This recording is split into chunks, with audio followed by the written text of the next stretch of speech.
पहले कल भारत सरकार का पेश किया गया, तो उसमें जो हमारी उम्मीदें थी सरकार की, हिमाचल प्रदेश की या लोगों की प्रदेश की, हमें लगता है उस बात पे खरा नहीं उतरा है। एज यूजुअल बजट हर साल पेश करती हैं सरकारें, अब ये केवल आंकड़ा हो गया। योजनाएं हमेशा लंबी होनी चाहिए, बड़ी होनी चाहिए, क्योंकि एक वर्ष में ये योजनाएं आगे नहीं बढ़ती हैं।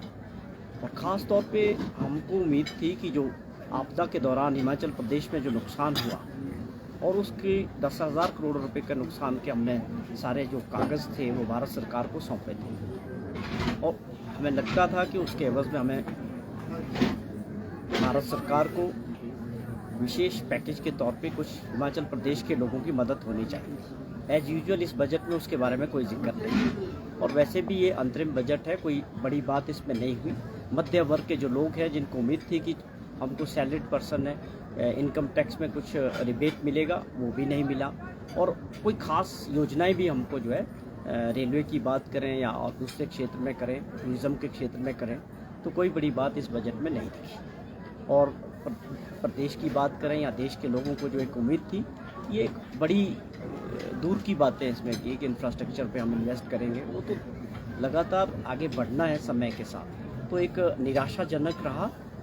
जिस प्रकार की उम्मीद हमें थी कि हमें कुछ आपदा के दौरान जो नुकसान हुआ उसकी कुछ स्पेशल पैकेज के तौर पे जो राहत मिलने की उम्मीद थी, उस पर भी ये हमें निराशा ही इस बजट से लगी। उसके अलावा हम बात करते हैं कि आज देश में 75 साल से बड़ा ज़्यादा समय देश को आज़ाद हुए हुआ, लोकतंत्र में हम रहते हैं, लेकिन आप देखें कि दुर्भाग्यपूर्ण हमने किसी ने भी इस प्रकार की कल्पना नहीं की कि लोकतंत्र 75 या 77 साल बाद इस दिशा में जाएगा कि लोकतंत्र का सीधा सा मतलब था कि लोगों द्वारा चुने हुए लोग सरकार को चलाएंगे, सिस्टम को चलाएंगे।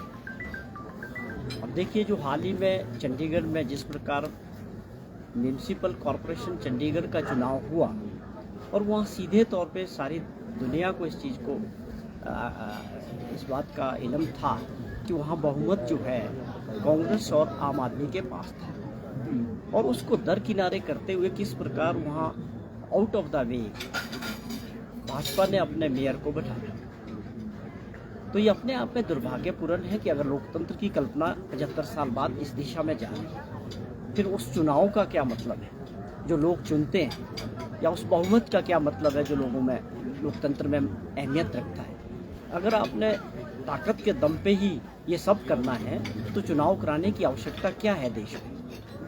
लोकतंत्र किस बात का है?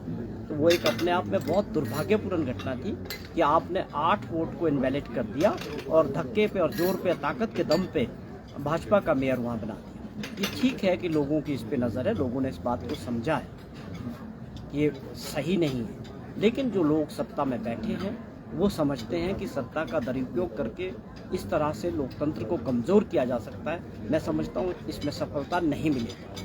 और इससे बड़ा उदाहरण आप देखिए कि अगर झारखंड की बात करें तो वहाँ के मुख्यमंत्री को अगर अरेस्ट किया ईडी ने, तो उनकी सरकार तो बहुमत में है, नंबर तो आज भी उनके पास है। गवर्नर साहब के पास गए कि हमें सरकार बनाने का न्योता मिलना चाहिए, क्यों नहीं मिलता है?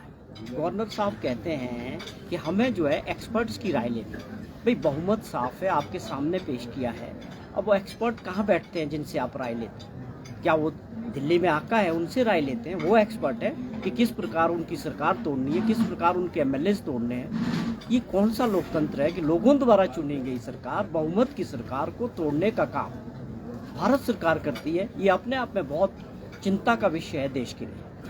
लोकतंत्र मजबूत होना चाहिए, व्यक्ति विशेष कभी होगा और कभी कोई किसी की सरकार होगी और कभी नहीं होगी, लेकिन लोकतंत्र की मजबूती 140 करोड़ लोगों के लिए बहुत ज़रूरी है, देश के लिए ज़रूरी है। और आप देखिए कि आज ये हालात है देश के अंदर, अगर आप हमारी विचारधारा के साथ सहमत नहीं हैं तो आप अपने चुने हुए लोगों को, एमएलओ को बसों में भर के चार्टर करके दूसरे राज्यों में ले जाने पड़ेंगे। क्या कभी किसी ने ये कल्पना की थी कि लोकतंत्र का ये स्वरूप भी होगा? लोकतंत्र का सीधा सा मतलब था बड़ी बड़ी सरकारें छोड़ देती 1 मिनट में, जैसे लोगों का आदेश आता है कि आप बहुमत में नहीं है तो लोग जाते हैं अपना इस्तीफा देते हैं और दूसरों को लोग आगे सौंपते हैं सत्ता। ये कौन सा तंत्र है कि आपको आज पूरे एमएलए बसेस में भर के उनको सिक्योरिटी में कि कहीं हमारे एमएलए ना खिसका दे? ये कौन सा तंत्र चल रहा है देश में? आप क्या शो करना चाहते हैं? जहां आपसे सहमत नहीं है लोग, उनके लिए ईडी का शरेआम खुले तौर पे मिसयूज हो रहा है, विपक्ष की सरकारों को गिराने के लिए, विपक्ष के नेताओं को कमजोर करने के लिए, विपक्षी दलों को कमजोर करने के लिए। ये एक चिंता का विषय है। देश के लोगों को इसके बारे में सोचना चाहिए कि आगे जाके क्या लोकतंत्र मजबूत हो रहा है या इसको खतरा है। चौहान साहब, जिस तरीके से आपने 2 घटनाओं का जिक्र किया, क्या हिमाचल में भी सरकार को चिंता सता रही है कि इस तरीके का दुरुपयोग सरकार कर सकती है लोकसभा चुनाव के बाद, या सरकार को जो तोड़ने का प्रयास कर सकती है? नहीं, मैं हिमाचल के संदर्भ में ये बात बिल्कुल नहीं कह रहा। हमारी सरकार लोगों द्वारा चुनी गई, आपके सामने है कि इससे पहले भाजपा की 5 साल यहाँ सरकार रही, लोगों ने बड़े जोरों से बदलाव किया, इन्होंने बड़ी ताकत लगाई, प्रधानमंत्री जी को यहाँ लाया, उन्होंने 9-10 रैलियां की, मीटिंग्स की, सारे लोग आए। लेकिन हिमाचल प्रदेश के मतदाता लोग बहुत जागरूक है, वो अपना देखते हैं कि किसके साथ प्रदेश का भला होने वाला है। तो लोगों ने ये बदलाव किया है और ये 12 महीने पुरानी हमारी सरकार है और सरकार मजबूती से काम कर रही है। हमारे मुख्यमंत्री जी की जो छवि है, एक आम व्यक्ति की जो छवि है, ईमानदार व्यक्ति की जो छवि है, वो लोगों में काम कर रही है। और वो जिस प्रकार उन्होंने प्रदेश को 12 महीने में आपदा के दौरान उनकी बात करें या प्रदेश की आर्थिक स्थिति को ठीक करने के लिए जो बड़े फैसले लिए, वो जनता समझ रही है। आपको ये समझना पड़ेगा। उन्होंने इस ईमानदारी के साथ प्रदेश की आर्थिक स्थिति को ठीक करने के लिए फैसले लिए और पहले बजट में फोकस रखा कि ग्रीन बजट होगा, इलेक्ट्रिक बसेस को आगे बढ़ाएंगे, प्रदेश को बचाएंगे और सारा फोकस इस बात पे किया है कि जो हमारी आर्थिक स्थिति बहुत खराब हो चुकी है, इसको हम लेके हमें अच्छे फैसले करने की आवश्यकता है। अगर आज हम शुरू करेंगे तो अगले 4-5 वर्षों में इसके रिजल्ट्स आएंगे और सबसे बड़ी प्राथमिकता है कि हमारे पास पैसा होगा तभी विकास होगा। तो ये प्राथमिकता हमारी सरकार की और माननीय मुख्यमंत्री जी की है। अगला बजट आप समझ रहे हैं कि 14 से सेशन हमारा शुरू है और बजट भी पेश होने वाला है। उस बजट को लेके तैयारियां हैं। फोकस सीधा है कि प्रदेश के लोगों के लिए, गांव में रहने वाले जो 80% लोग रहते हैं रूरल एरियाज़ में, कृषि से संबंधित है, बागवानी से संबंधित है, मजदूर लोग हैं, ऐसे बजट की कल्पना हम कर सकते हैं इस बजट में कि मुख्यमंत्री जी की जो सोच है कि हर वर्ग को जो है कुछ ना कुछ सरकारी योजनाओं से जोड़ के और उनको वो अपने रूरल क्षेत्र से माइग्रेट ना हो रोजगार के लिए, वो सुनिश्चित करें कि सरकार कि उनका जो है महीने का 15-20 हज़ार रुपया अगर वो घर में कमाते हैं तो निश्चित तौर पे वो रोजगार के लिए अपने क्षेत्रों से माइग्रेट ना करें। तो ये और भी बहुत कुछ बजट में होना चाहिए। जो पिछली योजना है बीजेपी लगातार ये बात कर रही है कि पूरे देश में जो है यूनिवर्सल सिविल कोड जो है उसको लागू किया जाएगा और उत्तराखंड में पहले ही सरकार है और वहाँ पे करने की बात कह चुके हैं। किस तरह से देख रहे हैं इस पूरे इशू को और खासतौर पर इस मुद्दे को वो लोकसभा चुनाव से जोड़कर यूनिफॉर्म सिविल कोड यूसीसी, ये बड़े फैसले हैं। इस पे आप समझते हैं कि हम राष्ट्रीय दल हैं। कांग्रेस पार्टी आज भी देश की सबसे बड़ी विपक्षी पार्टी है। तो ये फैसले हमारे पार्टी हाईकमान तय करते हैं और वो इसकी दिशा तय करते हैं। उसके ऊपर जो भी पार्टी का स्टैंड होगा वही हमारा भी स्टैंड होगा। एमएलए कुछ आपके नाराज लग रहे हैं, 1-2 एमएलए चिट्ठी भी लिखी है, उनको किस तरह से जो है वो सेटल किया जा रहा है? क्योंकि 2-3 बार जो है पत्र लिख चुके हैं राजेंद्र राणा जी। प्रतिभा सिंह भी कह रही थी कि संगठन के लोगों को नियुक्तियां नहीं मिल रही हैं, हालांकि मुख्यमंत्री से उसके बाद उनकी मुलाकात हुई। सरकार अपना काम, मुख्यमंत्री अपना काम बेखूबी, प्रदेश के लोगों की सेवा, जिस मकसद के लिए सरकार बनी है उस पर पूरा फोकस है। बजट बन रहा है, एक अच्छा बजट प्रस्तुत करना है जो लोगों के हित में हो, जिसमें प्रदेश का हित, पूरा फोकस गवर्नमेंट का, मुख्यमंत्री जी का इस बात को लेकर। जो विषय होंगे, जो एमएलएस की चिट्ठी होगी उसके अंदर जो विषय होंगे उस पर गौर किया जाएगा। ये इतनी सी बात है। सरकार मजबूत है, सभी लोग अपना काम कर रहे हैं। पूरी सरकार गांव के द्वार, आप देखें उस कार्यक्रम को कितना लोगों का समर्थन मिल रहा है और खुद मुख्यमंत्री जी कम से कम 6 जगह मीटिंग्स कर चुके हैं और वहाँ जो जन समर्थन मिल रहा है, जिस प्रकार के काम हमारी सरकार ने किए हैं वो अपने आप में एक मिसाल है। भले ही उसका विपक्ष को एक अच्छा नहीं लग रहा है कि उनके समय में जिस प्रकार के आयोजन हुए, करोड़ों रुपए का खर्चा करके भी कुछ नहीं निकला। हमारी सरकार बिना खर्चा करे लोगों के बीच, गांव के बीच जाके लोगों की बात सुन रही है। गांव के लोगों की बात सुन के उसके आधार पर अगले बजट में भी वो रिफ्लेक्ट करेगा जो फीडबैक आ रहा है। तो ये एक वास्तविक तौर पे व्यवस्था परिवर्तन है कि हम आज लोगों तक जाना चाहते हैं। हर मंत्री जा रहा है, आपने देखा लगातार पिछले दिनों से ये योजना आगे बढ़ रही है और इसमें भारी समर्थन लोगों का मिल रहा है। और उसके अलावा आप देखें कि बड़े फैसले हुए हैं। आज अगर आप देखें जो ये रेवेन्यू के मामले थे, चाहे आप अदालतों के तौर पे जो लगी, उसमें आज जो आंकड़ा आया कितना आगे बढ़ गया। रिकॉर्ड टाइम में कितने इंतकाल हुए, कितने पार्टीशन के मामले थे जिसमें वर्षों लग जाते थे इन मामलों को सुलझाने के लिए। लोगों को कोर्ट में पूरी ज़िंदगी बीत जाती थी और चक्कर काटते हुए अधिकारियों के।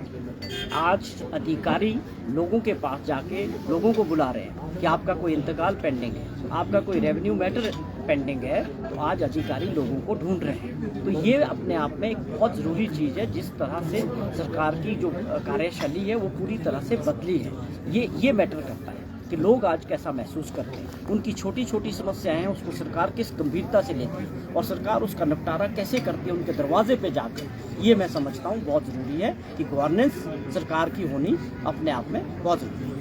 चौहान साहब, जिस तरह से लोकसभा चुनाव भी समीप आ गया, वहीं पर विधायकों संगठन की बात की जाए, सरकार की बात की जाए, जिस तरह से यहाँ पर कहा कि कहीं ना कहीं मनमुटाव दिख रहा है, तो लोकसभा चुनाव के लिए क्या रोड मैप रहेगा? पूरी तरह से हमारी सरकार और संगठन लोकसभा के चुनाव के लिए तैयार है। हमारी सरकार ने और माननीय मुख्यमंत्री जी ने 1 वर्ष में जो प्रदेश हित में फैसले लिए उसको हम लोगों के बीच लेके जाएंगे। और मैंने अभी जिक्र किया कि किस प्रकार हमारी सरकार गाँव में लोगों के बीच जा रही है और किस प्रकार का समर्थन मिल रहा है। हम मजबूती के साथ इस चुनाव को लड़ेंगे, संगठन भी और सरकार भी। हमें पूरा उम्मीद है जो 1 वर्ष पहले हिमाचल प्रदेश लोगों ने जो फैसला लिया, जो सरकार बनाई, मैं एक चीज़ और तय करना चाहता हूँ कि प्रदेश के लोग और मतदाता बहुत जागरूक हैं। वो समझते हैं कि जिस सरकार को हमने चुना है, इसी सरकार ने 5 साल हमारे लिए काम करना है, सेवा करनी है। तो लोगों को इस बात का पूरा ये है। हिमाचल प्रदेश में तो प्रदेश की सरकार काम करेगी जिसके मुख्य ठाकुर सुखविंदर सिंह सुक्खू जी है। हम अगले 4 वर्ष भी लोगों की सेवा करने वाले हैं, इसमें कोई दो राय नहीं है। तो लोकसभा का चुनाव भी लड़ेंगे, लोगों की सेवा भी करेंगे। और जो लोगों ने मत दिया था पिछले दिसंबर में 22 में, वो अभी 4 साल और चलने वाला है। और हम जो कमिटमेंट्स, जो वादे हमने हिमाचल प्रदेश के लोगों से किए, उसमें काफ़ी पूरे हो रहे हैं और आगे बढ़ रहे हैं। और उससे आगे बढ़ के काम किया है, जो वादे किए थे उनसे आगे बढ़ के काम किया है। तो ये ऐसा नहीं है कि प्रदेश के लोग समझते नहीं। चौहान साहब, अंतिम प्रश्न। नेता प्रतिपक्ष ने यहाँ पर कहा है कि सरकार के 1 वर्ष के कार्यकाल को लेकर वो जनता के बीच जाएंगे। 1 वर्ष में सरकार पूरी तरह से नाकाम रही है। कर्मचारी की बात की जाए, सड़कों पर उन्हें आना पड़ रहा है वेतन के लिए। वहीं पर एसएमसी भी आज 7 दिनों से क्रमिक अनशन पर बैठे हुए हैं बर्फबारी के बाद। खास तौर पे पूर्व मुख्यमंत्री जी को इस तरह की बयानबाजी करने से पहले अपना कार्यकाल देखना चाहिए कि किस प्रकार ओपीएस को लेके 3 वर्ष तक लाखों कर्मचारी सड़कों पे उनके पीछे घूमते रहे, किस प्रकार प्रदर्शन करते रहे। क्या आपने उनकी सुध ली? क्या आपने कोई फैसला किया? हमारी सरकार ने और पार्टी ने जो कमिटमेंट की उसको पूरा किया। ओपीएस बहाल किया 1,36,000 कर्मचारी। तो ये सरकार कर्मचारी हितैषी है। मैं समझता हूँ जयराम जी की मजबूरी है, विपक्ष में होने के नाते उनका सरकार का विरोध करना एक मजबूरी बन गई। लेकिन मैं एक समझता हूँ कि विपक्ष को भी ये समझना चाहिए, आपको राय देनी चाहिए। कोई अच्छी राय प्रदेश हित में है तो आप दें, सरकार उसका स्वागत करेगी। केवल मात्र औपचारिकता के लिए जो है आप सरकार का और सरकार की स्कीमों का विरोध करेंगे, उससे कुछ हाथ लगने वाला नहीं है। हाँ, आपको जहाँ कोई कमी नज़र आती है, आप सुझाव के तौर पे मुख्यमंत्री जी को चिट्ठी लिखें कि ये सुझाव हमारे इसमें हो सकते हैं। तो हम भी समझे कि विपक्ष का काम केवल विरोध करने का। और ख़ास तौर पे आप ये बात कर रहे हैं कि 1 साल में सरकार फेल रही। आप तो 5 साल में कर्जों का बोझ बढ़ा के गए इस प्रदेश पे। डबल इंजन बोलते रहे और कुछ नहीं किया, केवल कर्जा लेके ही इस प्रदेश को चलाते रहे। 75,000 करोड़ रुपए का कर्जा आपकी देन है, 11,000 करोड़ रुपए की लायबिलिटीज आपकी देन है। आपको क्या नैतिकता है इन प्रश्न करने की? आज जो प्रदेश की आर्थिक हालत हुई है, आपके 5 साल में जो पूरी तरह से मिसमैनेज्ड रहा, वो हम उसको ठीक करने में लगे हैं कि उसको कैसे आगे आने वाले वर्षों के लिए ठीक करना है। और आप बताएं प्रदेश की जनता को कि आपके 5 साल के कार्यकाल में कौन सा स्पेशल पैकेज डबल इंजन की सरकार से मिला। 14,500 करोड़ रुपए का आपने लास्ट ईयर में कर्जा लेके प्रदेश को चलाया। खजाना आप खाली करके गए। ये प्रदेश के लोगों का अधिकार है कि उनको सही चीज जाननी चाहिए और सही चीज की जानकारी होनी चाहिए। दृढ़ता के साथ सरकार इस बात को लोगों के डोमेन में